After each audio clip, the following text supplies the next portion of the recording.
Sudah selesai.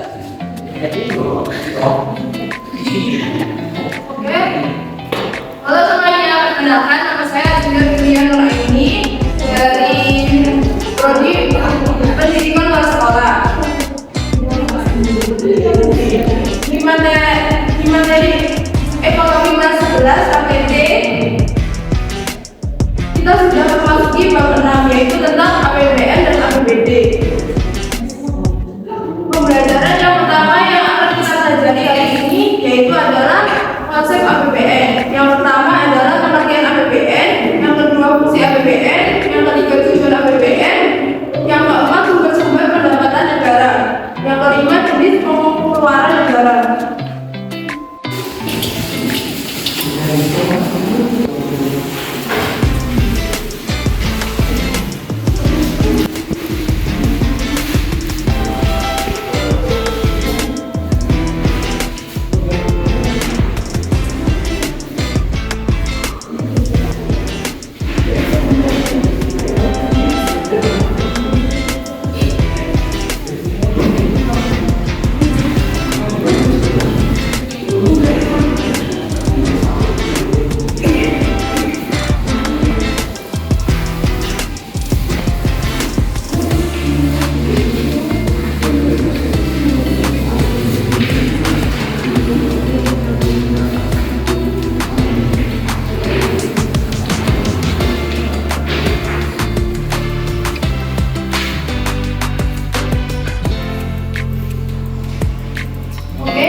APBN adalah anggaran pendapatan dan belanja negara. Kata kuncinya itu berkaitan dengan pendapatan dan juga pengeluaran negara.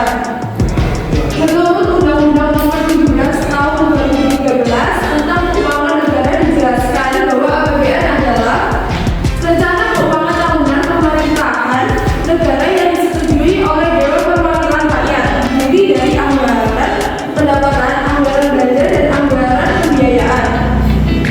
Jadi secara umum APBN adalah rencana keuangan pemerintah negara yang disetujui, berisi tentang daftar yang memiliki segala pendapatan dan pengeluaran suatu negara dalam satu tahun periode. Selanjutnya adalah fungsi APBN. Fungsi APBN ini ada 6, yaitu fungsi alokasi, fungsi distribusi, fungsi stabilisasi, fungsi otoritas, fungsi perencanaan, dan fungsi regulasi. Fungsi alokasi ini bertujuan untuk membagi proporsi anggaran dalam melakukan pengalokasian dan pembangunan dan pemerataan dana. Fungsi distribusi untuk penyaluran dana kepada masyarakat berdasarkan alokasi yang sudah diterapkan. Fungsi stabilisasi untuk menjaga keseimbangan antara masyarakat guna mencegah inflasi. Apakah ada yang tahu inflasi itu apa? Apa ini?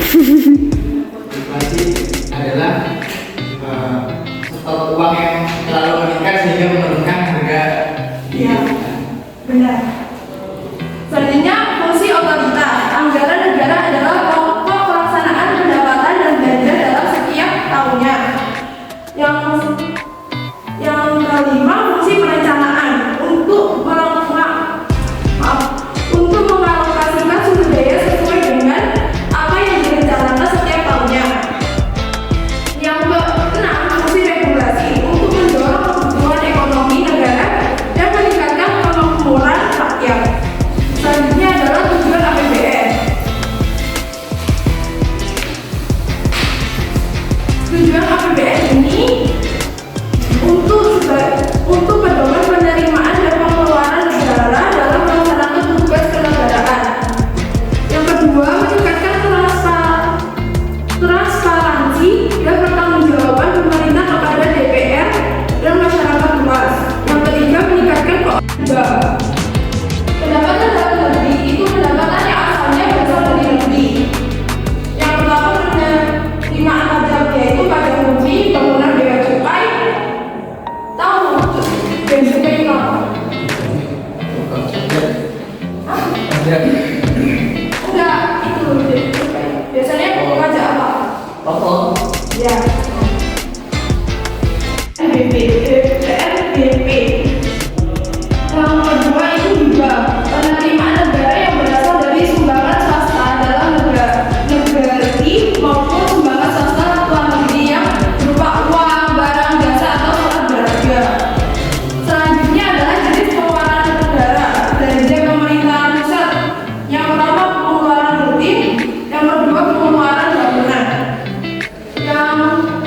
belanja pemerintah daerah. Selanjutnya ada kuis untuk kalian-kalian supaya bisa mengerjakan.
Ada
Yang kesembilan tergantung kondisi APBD yang defisit atau surplus. Penerimaan belanja jika APBD mengatasi titik-titik maka pemerintah harus bayar pengurangan biaya tersebut. Titik-titik apa?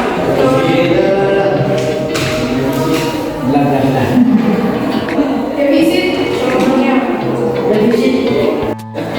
Enggak salah.